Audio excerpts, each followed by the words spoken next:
Gagawin ko dito ay i-adobo ko. So, bago ko siya i-adobo, ilalagay ko muna siya sa air fryer. Iba-brown ko lang.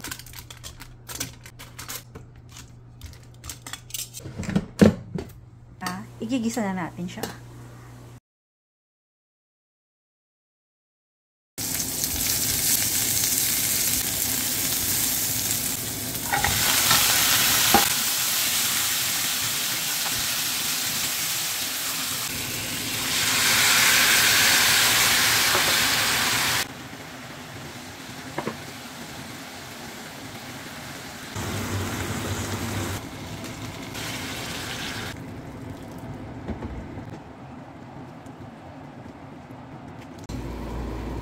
Maglagay na ako ng suka. Maglalagay ako ng brown sugar.